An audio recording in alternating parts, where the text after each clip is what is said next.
With the tail constructed, we can now move on to the wing. The first step is to cut out the wing ribs.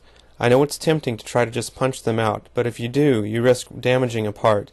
It's better to play it safe and cut the parts loose, then give the parts a quick sanding.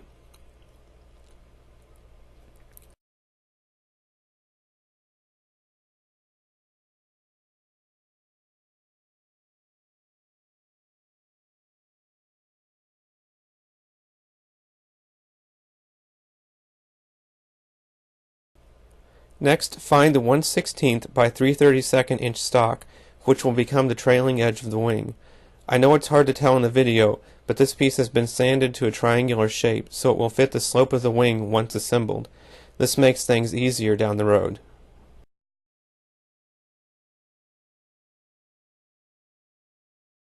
Now that the trailing edge is in place, we can begin gluing the wing ribs in place.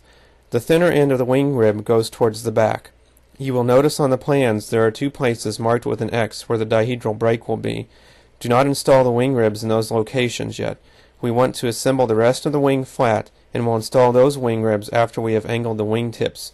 You may have noticed I almost made the mistake of installing one of those wing ribs.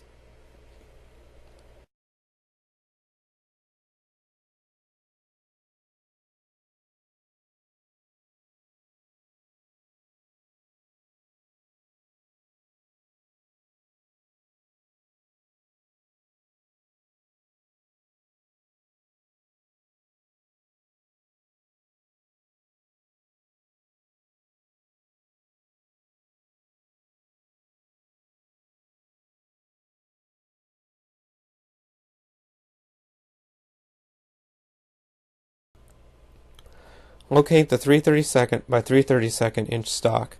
This will become the leading edge of the wing. Glue and pin this part into place.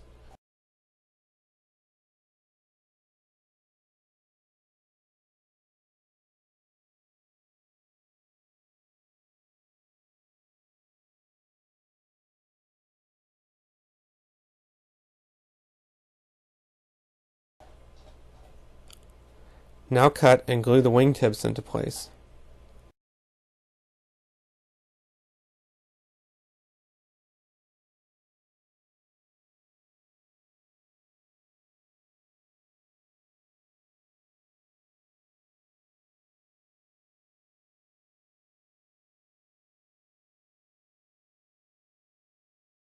It's now time to make the dihedral cut. Cut the leading edge and trailing edge of the wing where shown on the plans and remove the wing tips from the board.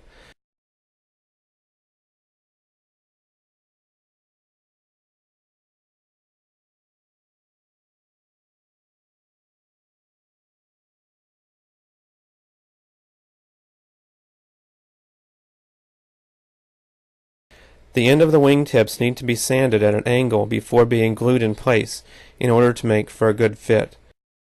With the center section of the wing still pinned in place, prop up the end of each wing tip 1 3/4 inches and glue it in place.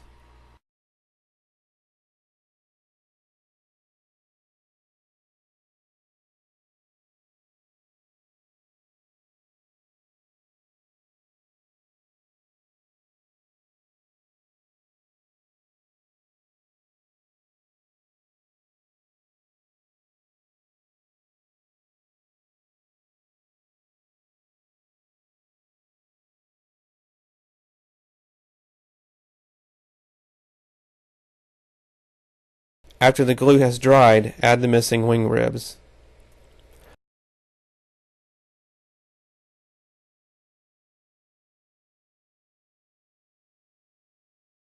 It's not shown in this video, but gussets must be added to the dihedral joint locations for extra strength.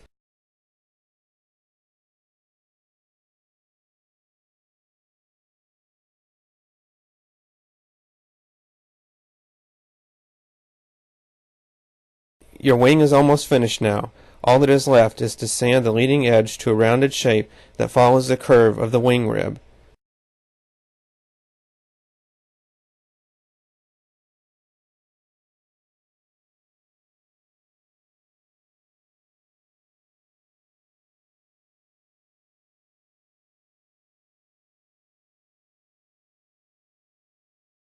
Now that the wing is finished, we can move on to the fuselage. Glue a scrap piece of balsa onto the nose of the fuselage so the propeller hanger will fit snugly. Then trim and sand the back of the fuselage to fit the shape on the plans.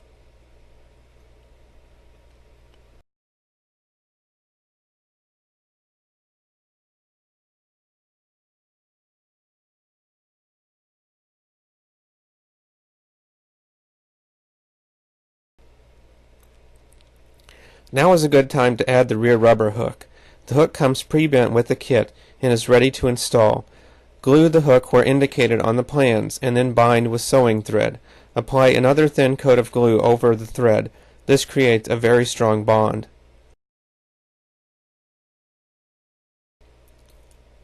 Glue the wheel halves together with alternating grain direction. This will make a stronger wheel. Now we can move on to the landing gear. The gear is not preformed and must be bent to shape. A permanent marker comes in handy for marking bend locations. Use the full-size outline on the plan as a template. When making a bend, remember that the curvature of each bend will take up a certain amount of material. It takes a little practice to get this down to an art.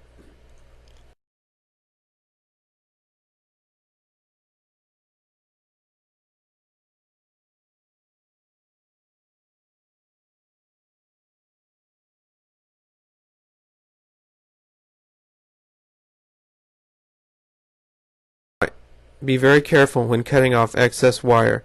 The landing gear is formed from spring steel, and smaller wire cutters may not be able to do the job. I like to use aircraft cable cutters for the job. Refer to the plans for proper location of the landing gear. The landing gear is attached the same way the rear rubber hook was. First glue in place, then reinforce with thread, and finally a thin coat of more glue.